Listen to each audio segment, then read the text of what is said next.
రీసెంట్‌గా YS Jaganmohan Reddy press meet పెట్టడం జరిగింది. ఆ ప్రెస్ మీట్‌లోని ప్రతిపక్ష హోదా ఇస్తేనే అసెంబ్లీకి వస్తానని అయితే ఆయన చెప్పడం జరిగింది. అయితే దానిపైన స్పందించిన ముఖ్యమంత్రి చంద్రబాబు నాయుడు అసెంబ్లీలోని "నువ్వు అసెంబ్లీకి వస్తే అక్కడ తేల్చుకుందాం" అని అయితే ఆయన "నీ లెక్కల బొక్కలు అక్కడ తేల్చుకుందాం, అప్పుడు నువ్వు ఎక్కడ ఉండాలో అన్నది ప్రజలే డిసైడ్ చేస్తారంటూ చంద్రబాబు నాయుడు అయితే గట్టిగా వార్నింగ్ అయితే ఇవ్వడం జరిగింది. ఎందుకంటే అసెంబ్లీలోకి ఆయన రాలేడు కూడా.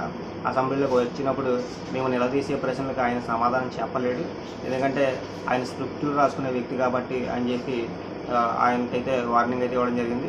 అసెంబ్లీకి వచ్చి తేల్చుకుందామని అయితే చంద్రబాబు నాయుడు వచ్చి అయితే ఛాలెంజ్ చేశారు. అయితే జగన్మోహన్ రెడ్డి గారు అసలు అసెంబ్లీకి వస్తారా రారా అన్నదైతే మనం వేచి చూడాలి. ఎందుకంటే ఆయన మొదటి నుంచి కూడా అసెంబ్లీలో అడుగు పెట్టలేదు. అడుగు పెట్టినప్పటికీ కూడా వెంటనే 5 నిమిషాలు కూడా లేదు, ప్రమాణ స్వీకారం చేశారు, వెంటనే వెళ్ళిపోయారు.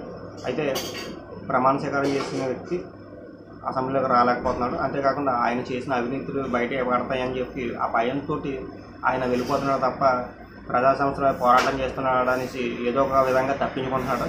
కేసుల్లో కూడా తప్పించుకుంటున్నాడు.